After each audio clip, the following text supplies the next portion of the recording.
You're listening to The Creative Imposter, episode 120.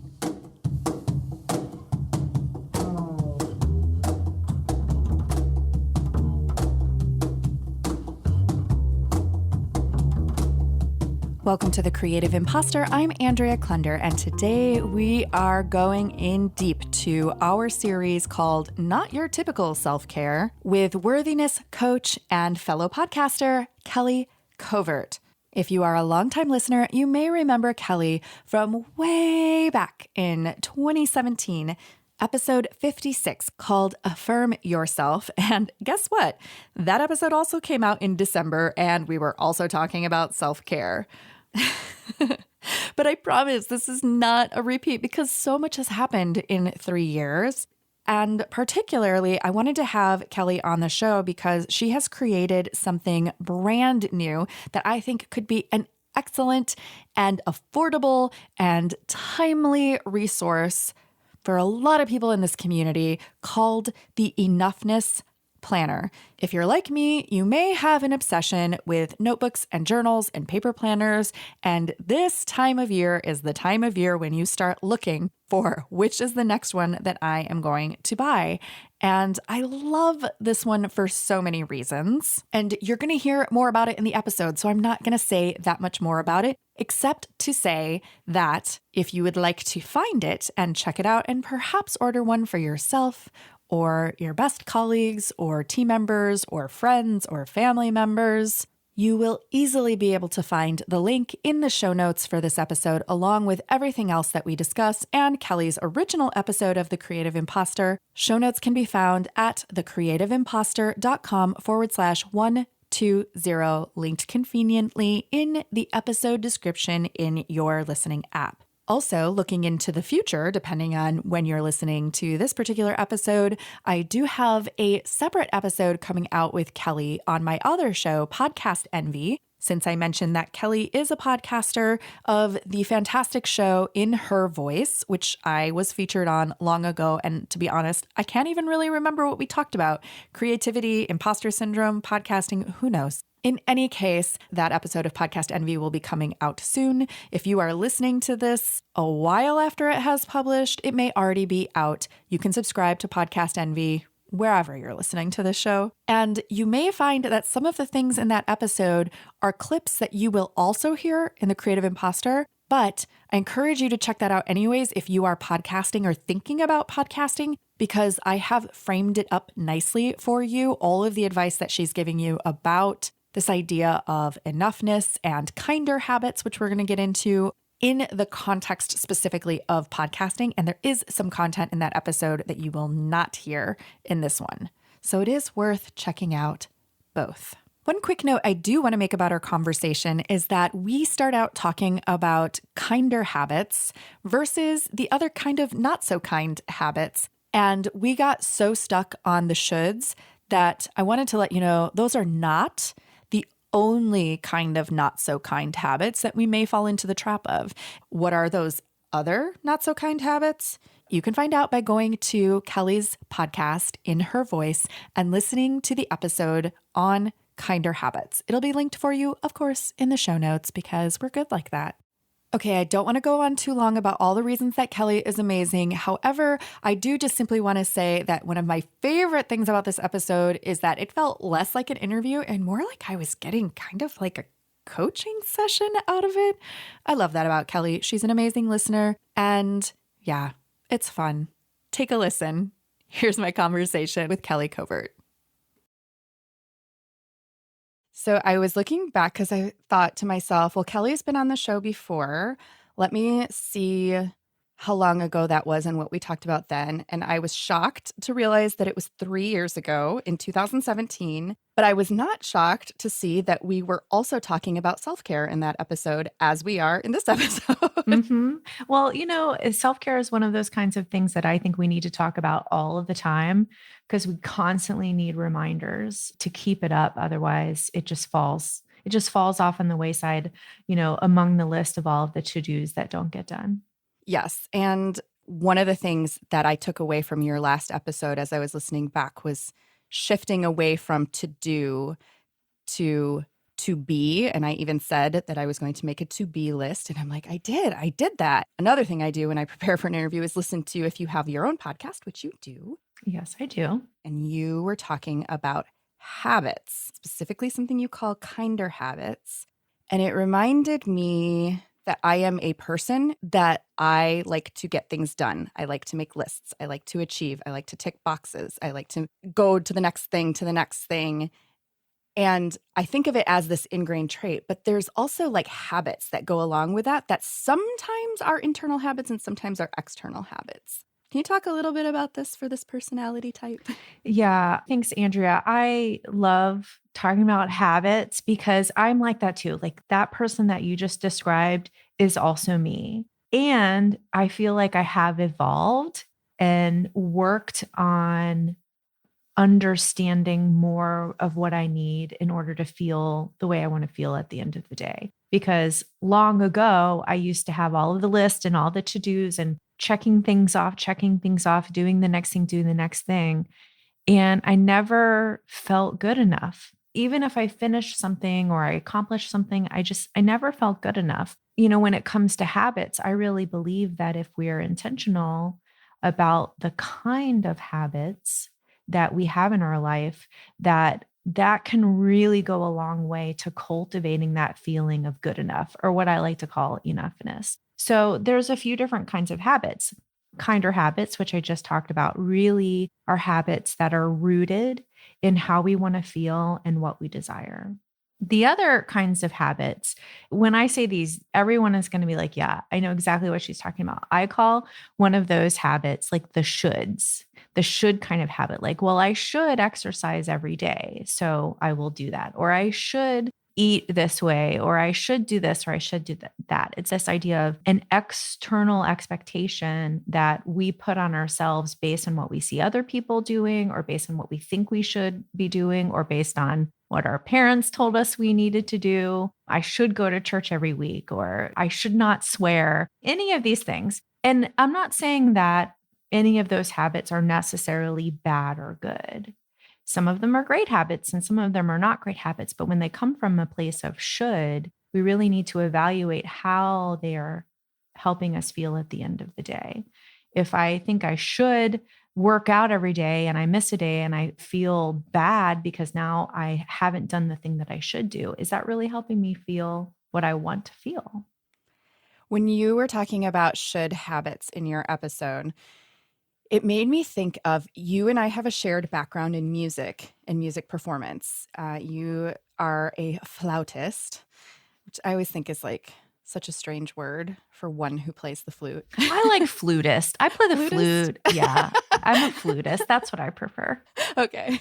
You're a flutist, and I was a vocal performance major for 1 year in college before I got out. And part of the reason I got out actually was because of this should thing.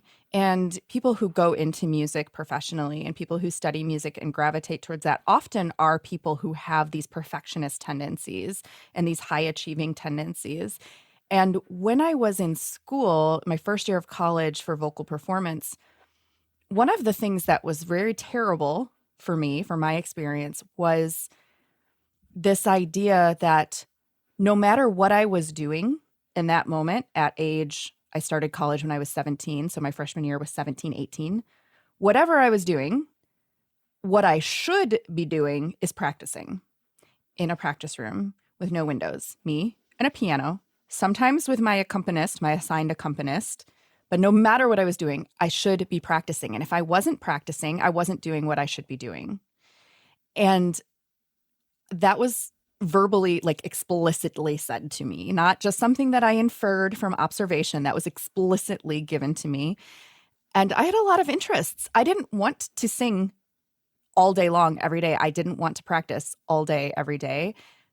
But then I look at my life now and how I now have internalized shoulds that came from some of those externalized message, like as an entrepreneur, and you can probably relate to this too, that feeling of, well, there's always work to be done on your business.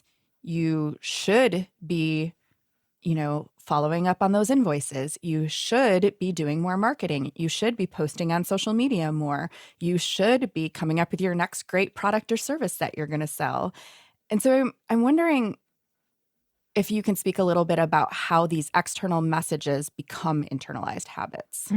This is such a good question. And I think it's such a good point that it's often hard to discern what are our own beliefs and what are other people's beliefs. And that takes a lot of work. It takes a lot of awareness. It takes a lot of digging in, sometimes with the help of a coach or a therapist or a really insightful friend who can help you with that, because those beliefs can be so deep. What I hear you saying is you have a belief that hard work equals success.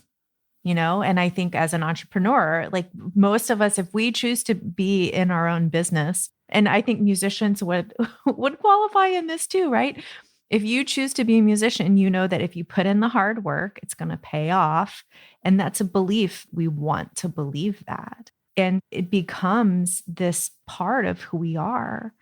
And in order to change a belief, we have to butt up against an existential question of like, if I don't believe this thing, then who am I? And that's what I mean about doing the work. Like you have to be willing to say, is this what I really believe? Is this going to bring me what I think it's going to bring me? And I think it takes a lot of discernment. It takes a lot of being able to deeply listen to the thoughts and feelings that rise up inside of you, and to be able to understand, is that coming from my heart, my inner wisdom, my inner voice, as I like to call it, or is that based in something that is not inside of me? So even though we have internalized these messages, they're still not coming from our center, from our point of being and our point of worthiness. And I think to understand the difference, we have to be in connection with some sort of daily practice of listening to our inner voice. And that can look like many things. It could be journaling. It could be taking a walk outside in nature with no headphones in. It can be meditating. It can be exercising. There's lots of different ways we can connect with our inner voice. But when we have a regular practice of doing that, it's easier to ask the question, is this me or is this something else? Mm-hmm. And it's, the more you do it, the easier it gets. I can't say that it's always crystal clear. And this is something I've been practicing in my own life for over a decade. And I still bump up against the shoulds. Yeah. I should be doing this. I should be doing this. This is what it should look like. And I think that it really takes a lot of courage to be able to say, you know what, it doesn't have to look like this. I don't have to do it this way. Things can be different. I can change how I believe and what I believe is possible for myself with my own actions. And I think that's part of why, since we're recording this towards the end of the year and the winter holidays are coming, and one of those holidays is New Year's, and New Year's always brings about that push-pull with resolutions. And, I haven't practiced New Year's resolutions in many years. I've done New Year's intention setting, or some people do the word of the year, but we still have this like natural inclination at the beginning of the year that we do want to shift things. We do want to improve certain things. And a lot of times that looks like habit changes, but we act as though we can just come up with the habit that we want to change and just do it by sheer willpower. And what you're saying is that this is much deeper than that, because you have to really know where that habit came from in the first place and what it is that you're trying to, I don't want to use accomplish, I don't want to use achieve, I'm trying to get away from those words, but where are you going with that habit? What is the reason for it? Yeah. And I think a good way to kind of back ourselves into this question is to think about how to create habits to begin with. Like you say, you sit down with your sheet of paper or your notebook and you're going to journal, you're going to figure out, you're going to change the world. 2021, it's going to be the best year ever. I'm going to, lose 25 pounds. I'm going to like see my arm muscles finally for the first time in my life. I'm going to eat vegetables every single day, all of the things. And again, if we really come at this from a place of listening to ourselves, listening to our inner voice and asking questions that help us get to the root of not what do we want to accomplish, but how do I want to feel? What do I want my life to look like? How do I want to show up in the world?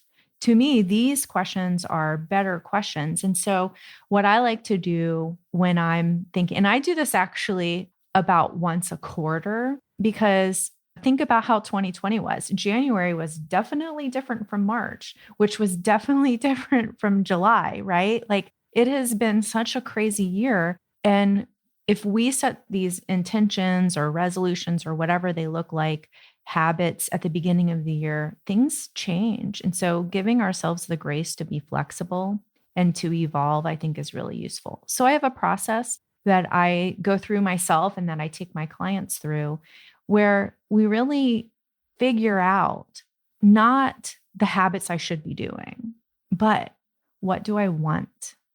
How do I want to feel? And what are the things that I can do on a daily basis that are easy and simple that help me feel that way? So I always use this as an example because it's really easy and everyone can identify with it, but this can go into any area of your life. So if you're thinking about how you want to feel and you want to feel healthy, a lot of times we put limits on that. Well, I will feel healthy when I weigh this weight. I will feel healthy when I can lift this many pounds in the gym or do whatever in the gym. When I can run this many miles, I will feel healthy when. The beautiful thing about feeling is like we can feel healthy today. So I know for me, if I sit down and I say, I want to feel healthy, and I think about what are the things I can do every day that help me feel that way right away. So I love green smoothies. When I drink a green smoothie, number one, I really like how it tastes, but also I feel so healthy. I just drank this green thing. It was full of vegetables and fruits and protein, and I feel so healthy. And that is such an easy habit for me. It's easy for me to make a green smoothie every day. And so if that is the habit that comes from how I want to feel, then that's what I call a kinder habit, because it's not coming from a should. It's not coming from I should eat vegetables every day. It's coming from I want to feel healthy. And when I do it, I feel healthy right away. I don't have to wait to feel healthy. So anything that you want to feel, if I think a big one for people that listen to this podcast is I want to feel successful. Okay. How can you feel successful today? And what will that look like? And I think success is a really tricky one because oftentimes we have, again, like these preconceived external ideas of what success is. But if we get down to the heart of it and we start asking ourselves questions like, what does success feel like? Really? Like, what does success feel like? Then we can say, okay, well, what makes me feel like that? What are the things that I can do to help me feel like that? Who can I be to help me feel like that? One of the things for me that helps me feel successful is being able to be generous. And so when I am generous, then I feel successful. And isn't that interesting? Because normally we wouldn't associate generosity with success necessarily. Oh my God, that's a huge one, Kelly. Right? That's so spot on. Yeah. And so like it's really about taking the time, and the process that I have laid out. It doesn't have a fancy name. It's called the quarterly desire process. It takes about an hour, right? And it's about sitting down and digging into these things. How do I want to feel? What do I want in my life? How do I want to show up? Who do I want to be? And then we can extrapolate from there. So one thing that I want to, and this is probably part of your process, I'm going to guess, but let's say you're like, okay, I'm going to do this. I'm going to set some kinder habits around the way that I want to feel, and you sit down with that notebook and the quarterly desire process. And I would say, especially in this year, this has come up a few times for me and for people in my community where we're like, I don't actually know how I want to feel. I just don't want to feel like this. Mm-hmm. Yeah. And I am a very positive person. We were talking before we got on, and I'm like, I'm an eternal optimist. Like, it could be like 2020, worst year ever. I'm optimistic. There's something good's going to happen. But I think that we can't discount what we don't want. Because oftentimes when we spend time with what we don't want, and I'm not talking about focusing and looking always towards what we don't want, but using it as a tool. Okay, well, I know I don't want to feel tired every single day. Okay, well, if I don't want to feel tired, what do I want to feel? I want to feel energetic. I want to feel full of life. I want to feel zesty. That's my word for like all of those things. And sometimes getting to a really fun word like that will help you. Okay, well, what helps me feel zesty? Well, like doing something like this, like connecting with you. Like, I feel so zesty right now. I feel like alive and energetic. And this is something that I know I can facilitate for myself, this connection. When I'm connected with people, I feel more energetic. So again, it's about using how we don't want to feel to turn it around, turn it upside down. Okay, what do you not want? Great. Now let's change it. If you could have anything, the opposite of that, what would that be? And how can we create kinder habits to get there? The format I just wrote down was when I blank, I feel blank. And so it's like a way of, once you figure out that I don't want to feel this, so what would the opposite be of that? And then when I do the following things, that helps me to feel that way. This is such a weird tangent. I had a math teacher in middle school, Miss Butler, and Miss Butler made us put on every math assignment that we did, we had to draw a tree, like on the heading where you put like your name, your class period. And I can't remember if she called it the tree of life or the tree of knowledge. I'm not sure what she specifically referred to this tree as. And then underneath it, we had to write, math has zest and zeal with an exclamation point. And it was so annoying to me that we had to put this stupid tree and math has zest and zeal on every single assignment that we turned in. And I certainly did not feel that math. I mean, I was good at math. It wasn't hard for me. I just didn't like it. Mm-hmm. And I was like, math, I do not. It's like when you have affirmation practice and you're trying to say an affirmation that you don't inherently believe. Yeah. And, it's funny. First of all, I love Miss Butler. I love her. I know, in retrospect, yes. I feel like we're soul sisters. So there's that. But, also a big piece of my own practice is what I call worthiness reminders.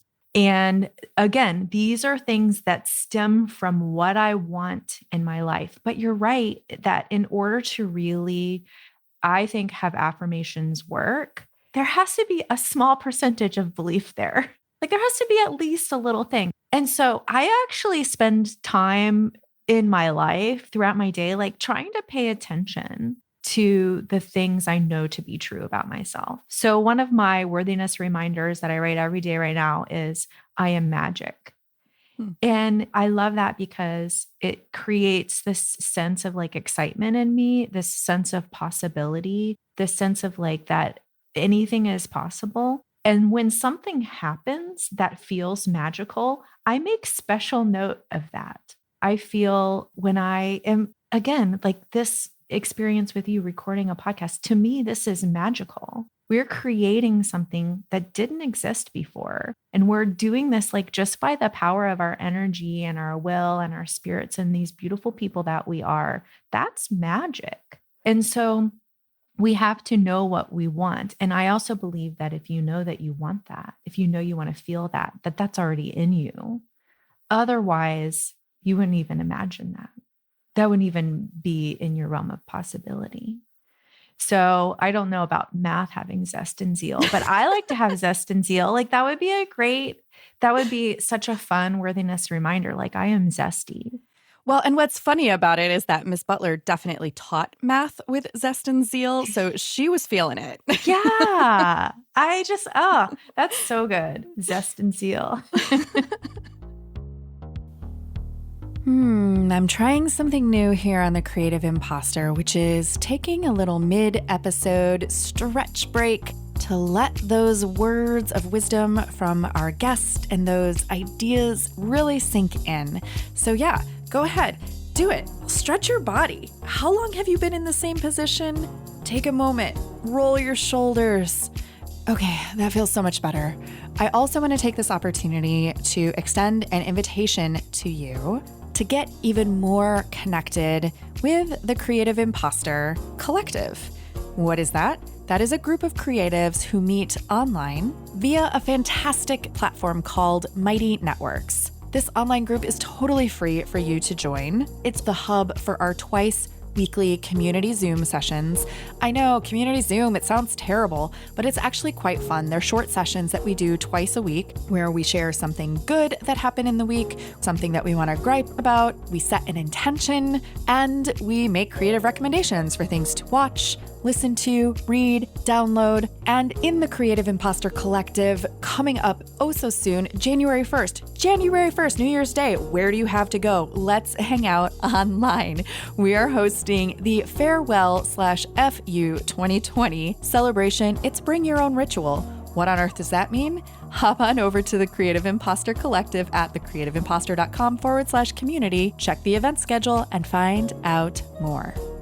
Also, if you happen to be a podcaster, I would also love to invite you to join our premium Mighty Network called the Podcast Envy Pro Pod. This is a brand new membership program for 2021 of creative people who have been podcasting for at least 6 months, who are starting to have those deeper questions beyond just what kind of microphone to use or how you set up your show. We will be meeting once a month as a group, and each month we will spotlight one member's show and come together to provide solutions for whatever question, challenge, problem, or opportunity that podcaster is having in the moment. You will also get one private strategy session with me every 6 months, and in the in-between times, we'll be available via the Mighty Network for quick questions, wins, celebrations, commiseration, whatever it is that you need on that particular step of your podcasting journey. The Podcast Envy Pro Pod starts in January 2021, and there is a little application process because I want it to be a well-curated group. Do take a look at the application at thecreativeimposter.com/podcast envy pro.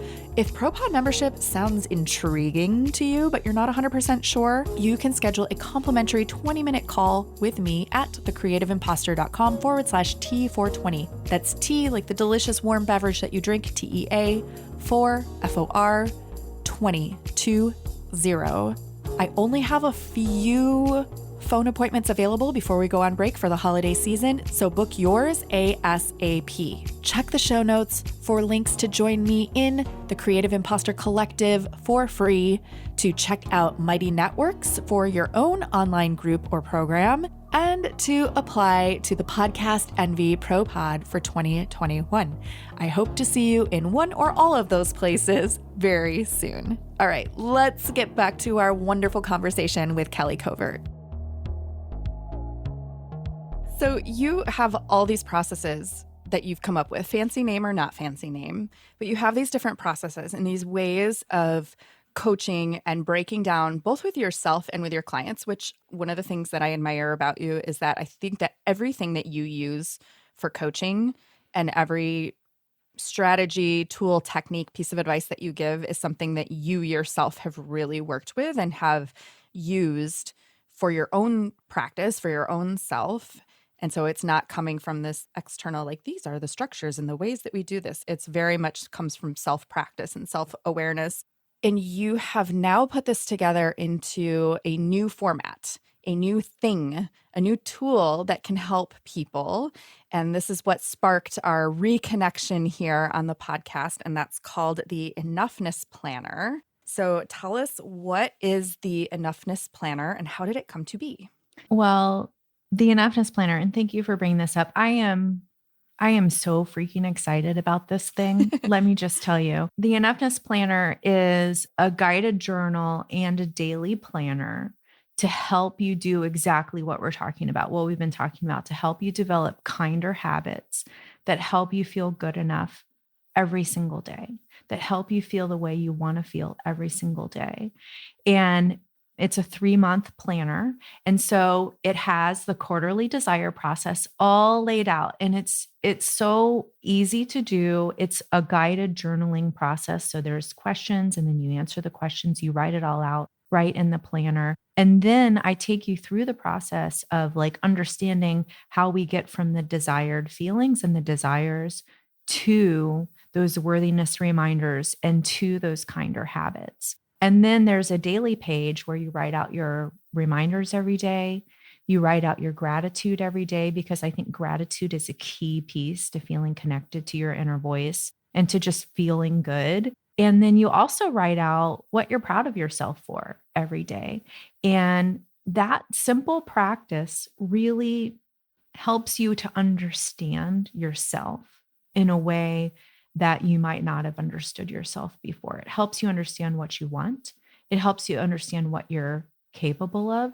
It helps you understand all of the good things about you already. So it's really about cultivating your enoughness, this feeling that you are enough, that you are good enough every day, that you are doing enough every day.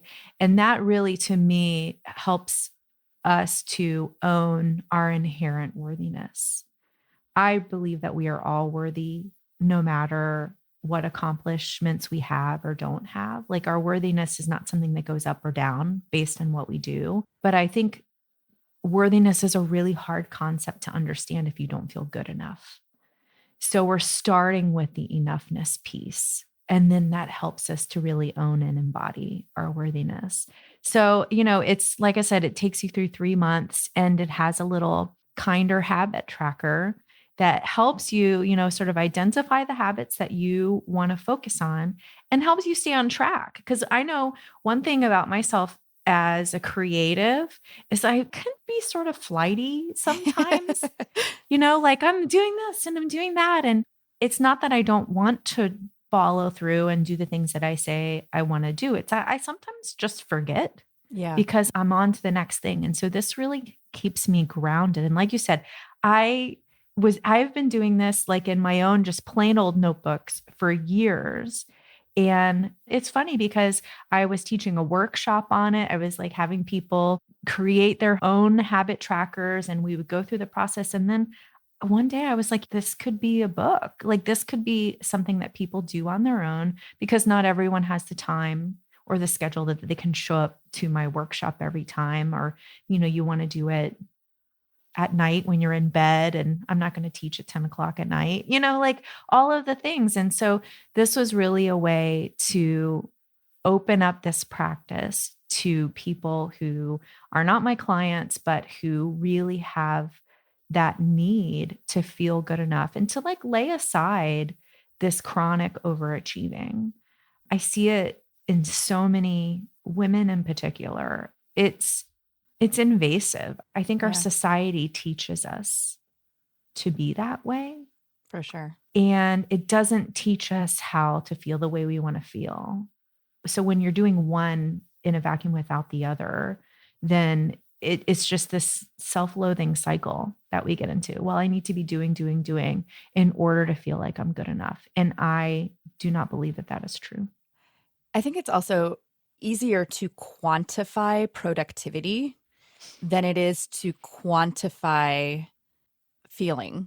100%. Yes. So it's much easier to measure how much you've done, how much you've achieved, how much you've accomplished versus how well you've embodied those desired feelings in a day. I have to say the irony is not lost on me that I have created a habit tracker Yes. where I can check things off. Correct. Like it's not like I did that very purposefully because I feel like the kind of person that I am and the kind of people that I coach and the kind of person that this planner is good for is someone who likes to quantify, to see that they've done the thing.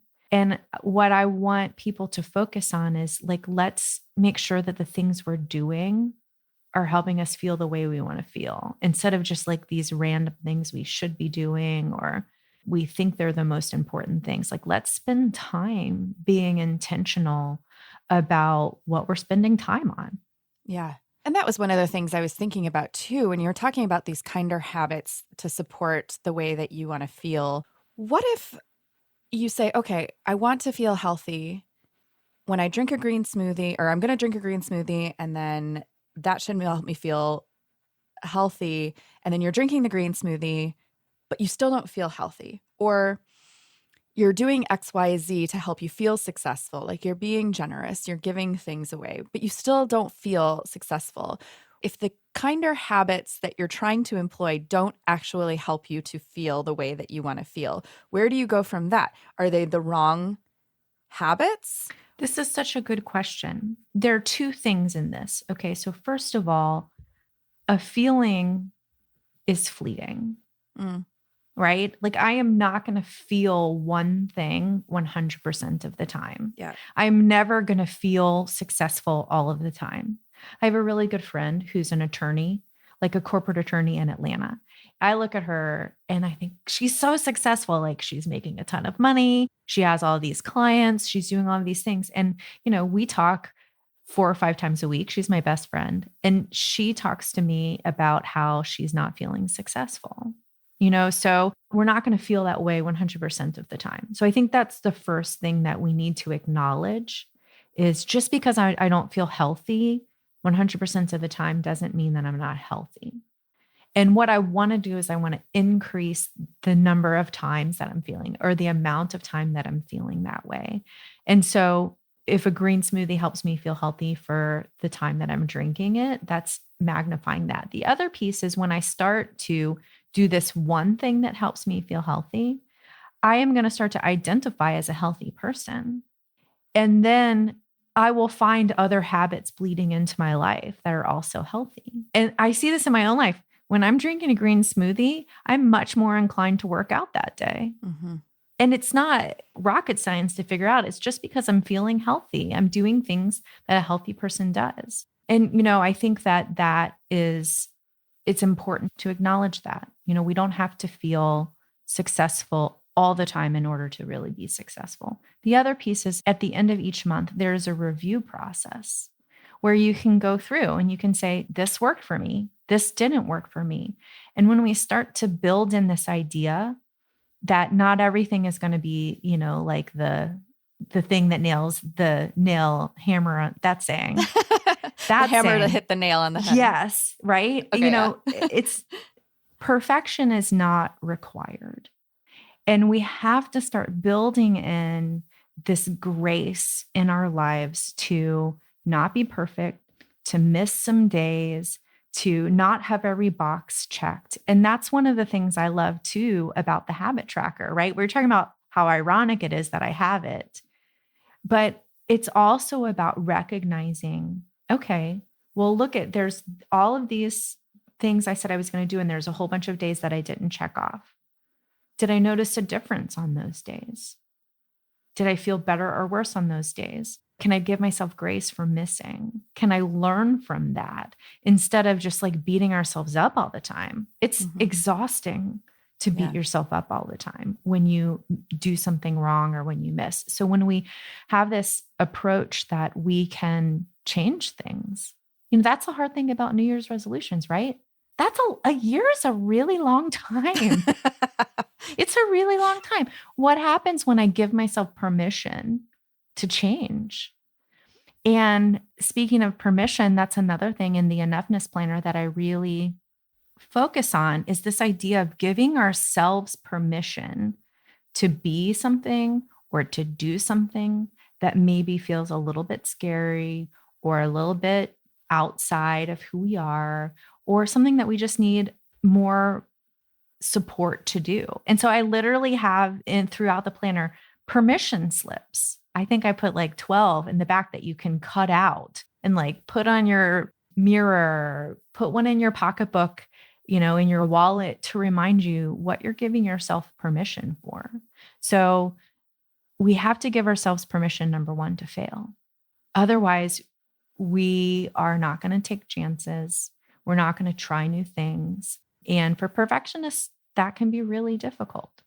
One of the things that I like to also about the concept of the planner is being able to go back at the end of that 3-month period and look at where you started versus where you are in that moment. Because I think sometimes that reflective piece can be really instructive and really informative, because I'll write down intentions or goals or things that I want to work on in random notebooks here and there. And then I'll stumble across said random notebook months later and open it. And I'm like, oh, what's in this notebook? And I look and I say, oh, look at that. I set an intention to do a thing and then promptly forgot all about it.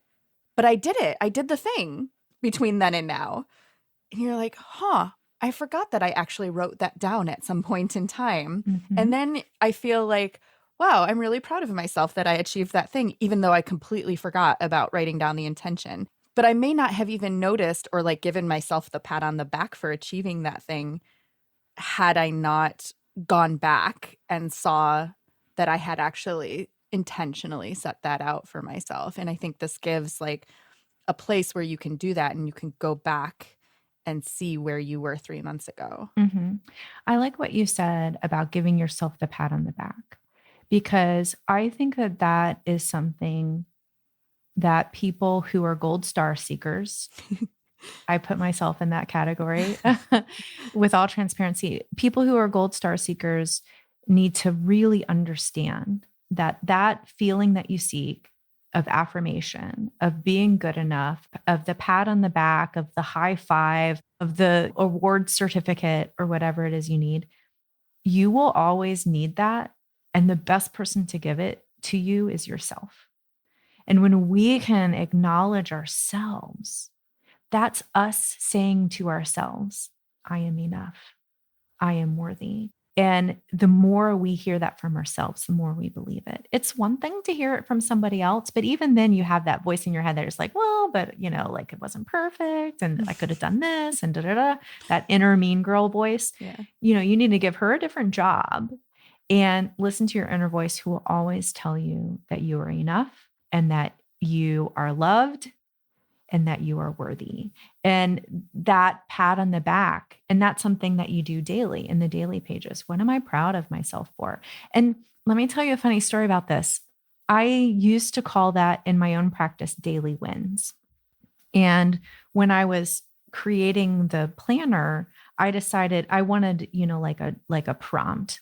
And so I was like, well, how do I turn daily wins into a prompt? And so I changed it to today I'm proud of myself for, or something like that. And then I got my proof of the planner and I was like, I'm going to start using it. And the first time I did that prompt, and I have been writing down my daily wins every single day for months and months and months. But I wrote down today I'm proud of myself for, and I wrote the things down and it felt different. Yeah. Because I was not just sort of like listing out these daily wins. I was saying to myself, I'm proud of you. You did a good job. And that felt really different. Yeah.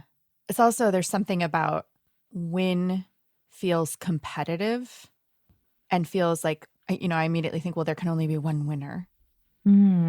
Whereas I'm proud of myself for it's not a competitive thing, and everyone can be a winner in that case. It's not like an either or. What's so interesting is the things that I'm writing down are a little bit different than they used to be.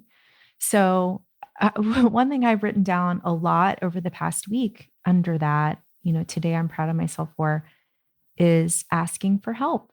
That has been a huge thing. I'm launching this book and it's something that I'm really proud of. And I know that if I ask people for help, like asking you for help, that it's going to be that much better and it's going to reach that many more people and make an impact. And it's not always easy to ask for help because it means you have to be vulnerable and you have to basically say, I can't do this on my own. And, acknowledging myself that I'm proud of that changes the way that feels for me. Like, oh, wow, I can do this. And that means I can do it again. And that means it's okay. Is there anything else that's coming to your mind that you feel like you want to share with listeners right now as we move into the winter season, at least in our hemisphere? Sometimes I forget that there are people who listen to the show who it is not winter for. But as we move into this time of year, end of the calendar year, in terms of the phrase, not your typical self-care, what comes to mind for you? Well, I love that, not your typical self-care, because I also love typical self-care. Same. That's good too. Like, a bath with a bath bomb and my iPad for reading is like one of my favorite ways to take care of myself. But I think that especially coming into holiday season, one of my intentions is always to be very joyful. And I do feel that we get to choose joy. Like it's not something that just comes to us happenstance, that we can create it in our lives. Speaking of being creative people, we're all creative. We all have the power to create things in our lives. And so I think I'll ask myself my own question: what helps me feel joyful? And I know when I'm feeling joyful, I feel like that's a way for me to practice self-care, right? So the things that help me feel joyful, baking cookies or cooking anything helps me feel joyful, like finding little ways to create joy in other people's lives. I think self-care doesn't always have to look like taking care of ourselves, because when we intentionally take care of other people, send a card, drop something off, that is a way of taking care of ourselves too, because that is a cycle of giving. And we need both sides of the cycle of giving. We need to give, and we also need to receive. So I love that at this time of year to just be thinking about what are ways that you can create joy in your own life and in other people's lives. And I think that that is definitely not your typical self-care. Kinder habits. What do you think? I'm totally going to do it. I am really taking this to heart. I am going to make a strong intention in 2021, and screw that, before 2021, right now, starting in this moment, I am really looking at the things that I am doing or feeling bad about not doing because I feel like I should be doing them, rather than focusing on the key actions that I can take and habits that I can develop that really do take me immediately, not like someday in the future, but take me immediately into those feelings that I am wanting to be experiencing. I think you can do it. I have faith in you. And if you want more support in that, do visit Kelly Covert's website, kellycovert.com, where you will find her brand new Enoughness Planner available for order right now. And it's not dated, people, so you can start this anytime. If you miss January 1st, no problem. It's totally flexible. Check out the In Her Voice podcast. If you're curious about or currently podcasting, subscribe to Podcast Envy so that you catch the second part of my conversation with Kelly. And the easiest way to see all of this bounty of resources available to you is to check the show notes for this episode at thecreativeimposter.com/120, linked conveniently in the episode description in your app. This episode was mixed by Edwin Ruiz. Our theme music is by Jovia Armstrong. Our show notes are provided by Lisa Witter. I thank you so much for listening. And today I'm asking you a simple question. How do you want to feel? Honestly, I'm curious. Send me an email, Andrea@thecreativeimposter.com, or DM me on Instagram @thecreativeimposter. Share how it is that you want to feel, and maybe an idea for one kinder habit you can put in place to help you feel that thing right now as you move into your new year.